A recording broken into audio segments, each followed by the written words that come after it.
అందరి ఉద్దేశం వారానికి ఒకరోజు తినడానికి సంతోషపడతారు. కానీ కొంతమందికి ఎప్పుడు తిన్నా బిర్యానీ అనేది తినాలని అనుకుంటా ఉంటారు. బిర్యానీ అనేది వారం 10 రోజులు, వారం రోజులు అంటే వారం రోజులు ఏం తింటారంటే బిర్యానీ తింటారు. ఉదయం ఏం తింటారు? బిర్యానీ తింటాం. ఉదయం బిర్యానీ తింటాం. అవును, మేము ఉదయం బిర్యానీ తింటాం. మధ్యాహ్నం ఏం తింటారు? బిర్యానీ తింటాం. రాత్రి ఏం బిర్యానీ తింటాం. అది ఎప్పుడు బిర్యానీ? అవును, మేము తినేది బిర్యానీ. నాకు బిర్యానీ అంటే చాలా ఇష్టం. బిర్యానీ బాగా తింటాను. బిర్యానీ తిని తిని తిని తిని అది బిర్యానీకి నువ్వు లోబడిపోయావు కాబట్టి దానివల్ల వచ్చేటువంటి దాస్యత్వం ఏంటో తెలుసా? Gas trouble. ఏంటి చెప్పండి? Gas trouble. ఎప్పుడు చూసినా గ్యాస్ ట్రబులే, ఎప్పుడు చూసినా గ్యాస్ ట్రబులే. ఏంది ఈ గ్యాస్ ట్రబుల్? ఊరక నీకు ఎన్ని మందులు వేసినా పోవంటే నువ్వు లోబడిపోయి ఉన్నావు. దేనికి లోబడిపోయావు? దేనికి లోబడిపోయావు అంటే బిర్యానీ అనేటువంటి దానికి లోబడిపోయావు కాబట్టి అది తన యొక్క భ్రష్టత్వం అనేటువంటి విషయాన్ని నీలో ఉంచింది. ఈ విధంగా మనం చూస్తూ పోతే ఆయా విషయాల వల్ల మనము అర్థం చేసుకోవటానికి వీలవుతా ఉందన్నమాట. మూడో విషయం చూద్దాం. చూడండి, సామెతల గ్రంథము 16వ అధ్యాయము 18వ వచనాన్ని చూద్దాం. సామెతలు 16:18. నాశనమునకు ముందు గర్వము నడుచును. సామెతలు 16:18. పడిపోవుటకు ముందు అహంకారమైనటువంటి మనస్సు నడుచును. కాబట్టి మనం చూస్తా ఉన్నాము, ఇక్కడ ఏం చూస్తా ఉన్నామండి? ఇక్కడ గర్వం అనేటువంటి ఒక విషయాన్ని చూస్తా ఉన్నాం. కొంతమంది గర్వంతో నిండుకొని ఉంటారు. గర్వం అనేటువంటి దానితోటి నిండుకొని ఆ గర్వం అనేటువంటి దానికి లోబడిపోయారు అని అర్థం. వాళ్ళు ఎప్పుడు ఎలా ఉంటారు? భ్రష్టు పట్టిపోయాడు. భ్రష్టత అనేటువంటిది ఏంటంటే నాశనం అనేటువంటి దానికి మరొక రూపం అన్నమాట. ఒక ఇనప కడ్డీ ఉందనుకోండి, ఆ ఇనప కడ్డీకి చాలా శక్తి ఉంటుంది. ఆ ఇనప కడ్డీ మీదకి ఎవరికైనా తగిలితే ఆ తగిలిన వాళ్ళకి ఇబ్బంది. ఎవరైనా వెళ్ళి ఇనప కడ్డీకి తగిలినా వాళ్ళకే ఇబ్బంది. కాబట్టి ఇనుము అనేటువంటిది చాలా శక్తి కలిగింది. కానీ దాన్ని ఉంచాల్సినటువంటి స్థితిలో ఉంటేనే ఆ శక్తి దానికి అలా ఉంటుంది. కానీ ఆ ఇనప ముక్కని తీసుకొచ్చి నువ్వు రోడ్డు మీద పెట్టి లేదా గాలిలో పెట్టి ప్రతిరోజు దానికి నీళ్లు తగులుతూ ఉంటే కొంతకాలానికి అది ఏమవుతుంది చెప్పండి? ఆ దానికి లోబడిపోయింది కాబట్టి, నీటికి లోబడిపోయింది కాబట్టి, గాలికి లోబడిపోయింది కాబట్టి ఆక్సిడేషన్ జరిగి ఆ ఇనుము కాస్త ఏమైపోతుంది? మట్టి అయిపోతుంది. తుప్పు అంటాం దాన్ని మనం. ఆ తుప్పు వచ్చి దాని యొక్క సారం అంతా కూడా మట్టిలాగా మారిపోతుంది. ప్రియులారా గమనించండి, నీకు గర్వం అనేటువంటిది, ఆ యొక్క నల్ల గుర్రానికి ఉన్నటువంటిది ఏంటి చెప్పండి? గర్వం అనేటువంటిది ఉంది.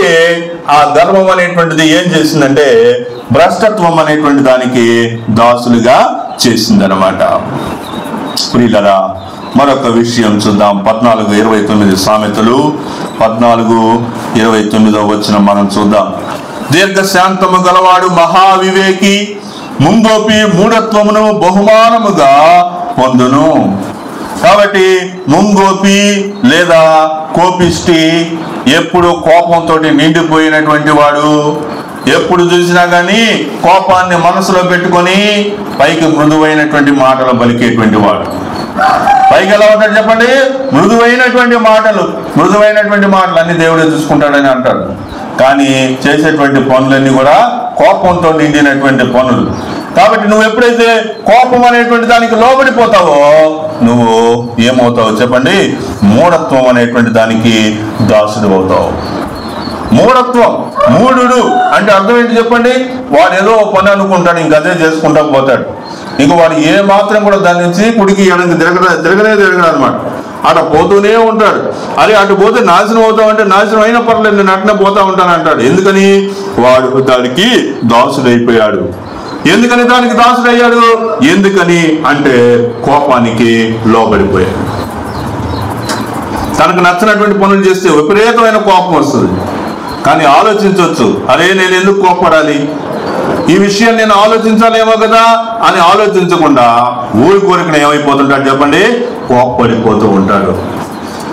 నేను 2 విషయాలను బట్టి నేను ఈ విషయాన్ని మీతో చెప్తున్నా. ఈరోజు నేను ఎంచుకున్నటువంటి ఈ యొక్క వాక్య భాగం నేను వాక్యాన్ని ఎలా సిద్ధపడతానంటే ప్రార్థన చేసుకుంటా ఉంటాను. ప్రభువా ఆదివారం వాక్యం చెప్పాలి నాయనా, ఏ వాక్యం చెప్పాలి ప్రభువా అని ప్రార్థన చేసుకుంటా ఉంటే ప్రార్థనలో దేవుడు ఒక వచనాన్ని నాకు చూపించాలి, లేదా ఒక విషయాన్ని ఆయన చూపించాలి. ఇదిగో ఈ విషయం అని చెప్పేసి చెప్పాలి. అది చెప్పినప్పుడు ఫస్ట్ ఏం చేస్తానంటే ఆ వచనాన్ని లేదా ఆ విషయాన్ని ముందు నా జీవితంతో నేను ముందు పోల్చుకోవాలి.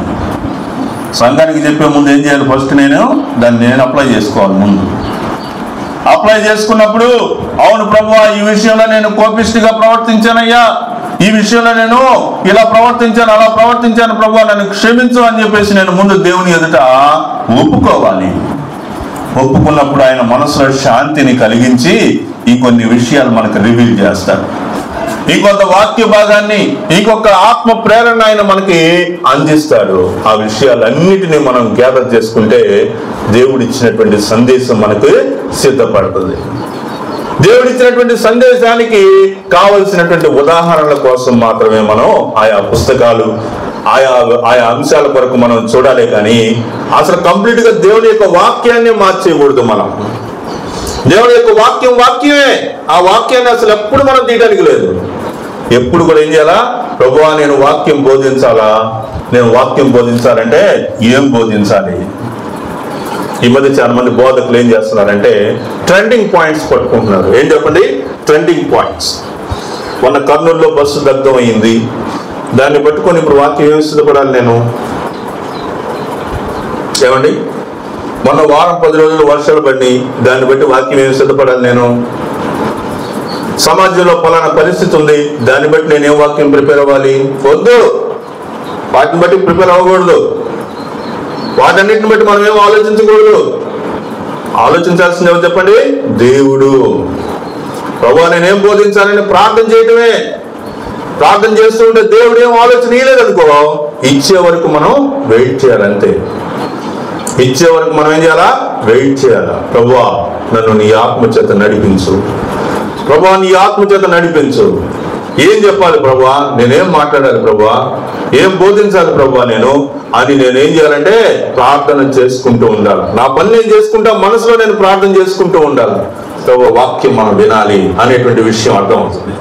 కాబట్టి వాక్యాన్ని ప్రిపేర్ అయ్యేటువంటి క్రమంలో ఈ టాపిక్ నేను ప్రిపేర్ అవడానికి కారణం నాకైతే నా పర్సనల్ గా నాకేమి లేవు.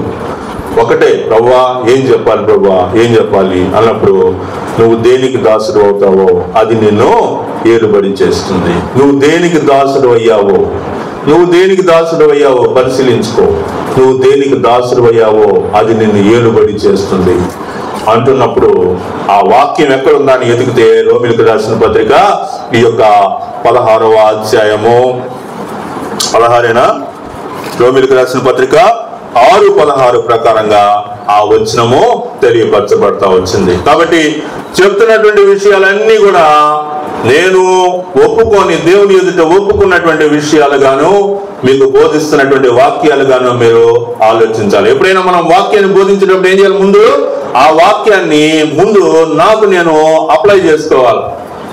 ఎందుకంటే సమాజం ఎదుట నిలబడి చెప్పేటప్పుడు సమాజం మనల్ని ప్రశ్నించకూడదు. నువ్వు ఇలా ఉండి నాకు చెప్తావా? వాక్యంలో ఉంది కదా ఒక మాట, ఏ మాట చెప్పండి? నీ యొక్క కంట్లో పెద్ద దూలం పెట్టుకొని, ఎరా నా యొక్క కంట్లో ఉన్న నలుసు నీకు కనిపిస్తుందా? నీ కంట్లో నాకు ఏకంగా పెద్ద దూలమే కనిపిస్తుంది అని అన్నప్పుడు నేను దాన్ని చూసి భయపడను. ఎందుకని? ప్రభువు నన్ను ఆల్రెడీ ఆ విషయంలో ఏం చేశాడు? క్షమించేశాడు. నేను ఒప్పేసుకున్నా దేవుని దగ్గర, నన్ను క్షమించేశాడు, అయిపోయింది. ఇంక నువ్వు నన్ను 100 మాటలు అనుకున్నా, నీకు తెలిసినటువంటి విషయాల చేత నువ్వు నన్ను బాధించినా నేను దాని గురించి పట్టించుకోవాల్సిన అవసరమే లేదు. ఎందుకని? దేవుడే నన్ను క్షమించినప్పుడు మనిషి నువ్వెంత? దేవుడే నన్ను ఒప్పుకున్నప్పుడు, దేవుడే తన యొక్క వాక్కును నాకు ఇచ్చినప్పుడు ఇంక నేను మనుషులు చెప్పాల్సినటువంటి మాట వినాల్సిన అవసరమే లేదు. సరే, మనం వెనక్కి వచ్చేద్దాం. చూడండి, దేవుడు మనకి ఇచ్చినటువంటి విషయాల్లో నుంచి మనం దేనికి లోబడుతున్నాం అనేటువంటి విషయాలను ఆలోచిస్తున్నప్పుడు అయ్యి శరీరానిక ఆత్మక అనేటువంటి విషయంలో నుంచి మనం నేర్చుకోవాలా. 14:29 చదివాం కదా. ఏం చదివామండి? 14:29లో ముంగోపి మూఢత్వమును బహుమానముగా పొందును. కాబట్టి కోపానికి గనక నేను లోబడితే మూఢత్వానికి నేనేం చేశాను? దాసుని అయిపోతాను. ఆడు వినడండి, ఎన్ని చెప్పినా వినడు, వాక్యం చెప్పినా వినడు. కొంతమంది ఏదో అంటున్నారు, ప్రార్థనకి ఎప్పుడు వస్తావంటే ఆ ఒక్కటి అడగబాక అంటున్నారు. ఏమంటున్నారు? ఆ ఒక్కటి అడగబాక అంటున్నారు. వీళ్ళరా వినండి, దేవుడు చూస్తూ ఉండడు. వాళ్ళు కొన్ని శారీరకమైనటువంటి విషయాలకు లోబడిపోయారు కాబట్టి ప్రార్థనకు రావడానికి వాళ్ళు ముందుకు రావట్లేదు. యోహాను రాసిన మొదటి పత్రిక 4:18 చూడండి. యోహాను రాసిన మొదటి పత్రిక 4వ అధ్యాయము 18వ వచన భాగం. ప్రేమలో భయం ఉండదు, అంతేకాదు పరిపూర్ణమైన ప్రేమ భయమును వెళ్ళగొట్టును. భయము దండనతో కూడినది. భయపడువాడు ప్రేమ యందు పరిపూర్ణుడు చేయబడిన వాడు కాడు.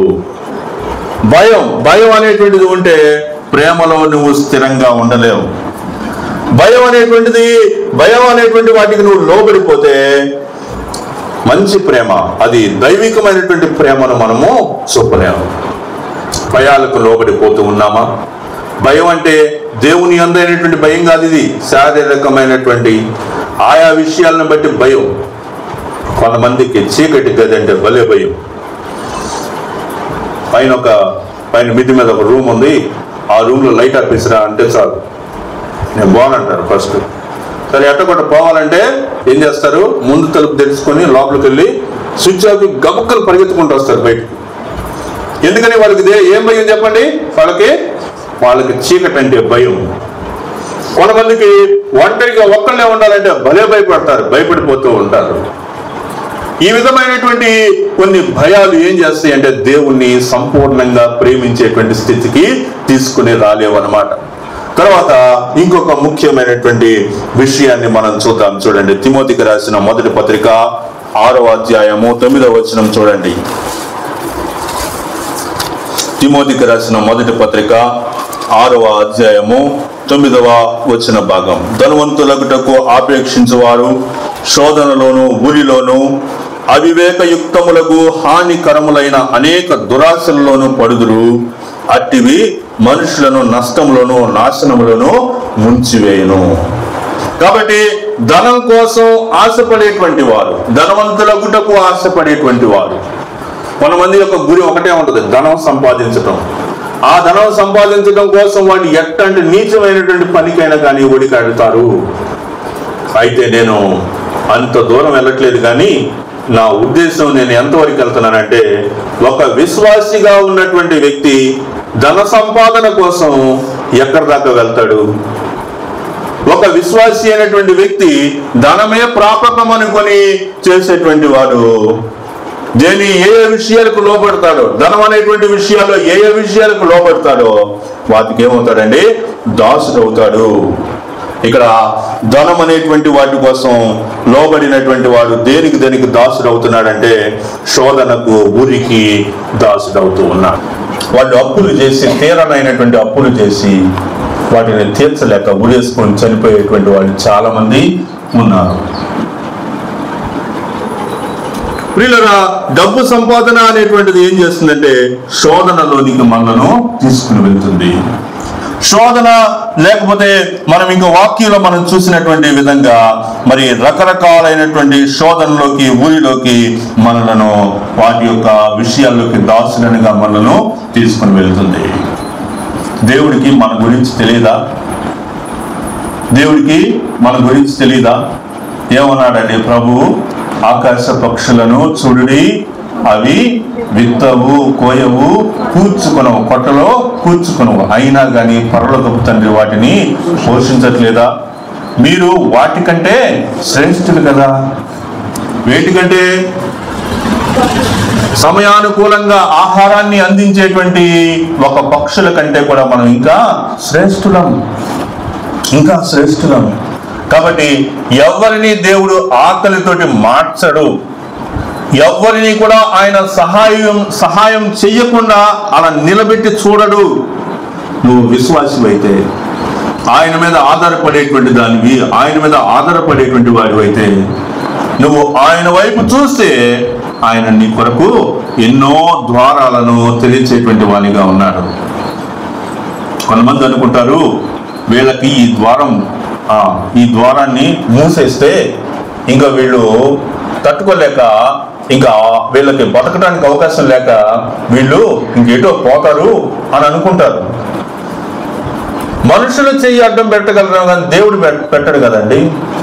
మనుషులు దేవుంది ఈరోజు ఉంటారు, రేపు పోతారు. వాళ్ళు ఎంతకాలం జీవిస్తారు? కాబట్టి ఈ మనుషులు అనేటువంటి వాళ్ళు మనల్ని ఏదో చేస్తారని మనం పెద్దగా భయపడాల్సిన అవసరం లేదు. ఈ మనుషులు, ఈ వైద్యులు ఎన్నెన్ని చేసిన గాని నా దేహము నీ స్వాధీనమే కదయ్యా. కాబట్టి మనం ఎవరి స్వాధీనం అండి? దేవుని స్వాధీనం అయినప్పుడు మనుషుల గురించి భయపడాల్సిందే ఉంది. కాబట్టి ఆ డబ్బు కోసము, ధనార్జన కోసము ఎవరైతే ప్రాకులాడుతూ ఉంటారో వాళ్ళకి చేదు అనేటువంటిది వాళ్ళకి శరణం అవుతుంది, కానీ వాళ్ళు అనుకున్నది చేరలేరు. ప్రియులారా, ఈ విషయంలో మనకు ఒక క్లారిటీ అవసరం. అవసరం కోసం ముందుకెళ్ళేవాడు, డబ్బే ఆ జీవితం అనుకునేవాడు వేరు. అవసరాల కోసం ఆ పని చేస్తూ ప్రాకులాడుతూ ఎలాగైనా ఈ అవసరం తీర్చుకోవడం కోసం నేను పని చేయాలనుకోవడం వేరు. నాకు అవసరమైంది డబ్బు కోసమే ఏదైనా చేస్తాను అనుకోవడం వేరు. ఈ యొక్క విషయాన్ని మనం చాలా జాగ్రత్తగా తెలుసుకోవాలి. సమయం అయిపోతా ఉంది. మరి నేను చివరిగా ఈ విషయాలను మీకు చెప్పిన తర్వాత మరి నేనేం చెప్పాలనుకున్నాను అంటే, రెండవ విషయాలు కూడా ఉన్నాయి. రెండవ విషయాలు అంటే, మనం దేనికి దాసులం అయితే ఏం జరుగుతుందని చెప్పాను కదా, దేనికి లోబడితే దేనికి దాసులం అవుతాం అని చెప్పాను కదా. ఒకవేళ దైవికమైన విషయాలకు మనం దాసులమైతే, మనం ఈ దైవికమైనటువంటి విషయాలకు లోబడితే ఏం జరుగుతుంది అనేటువంటి విషయాలు ప్రభు చిత్తమైతే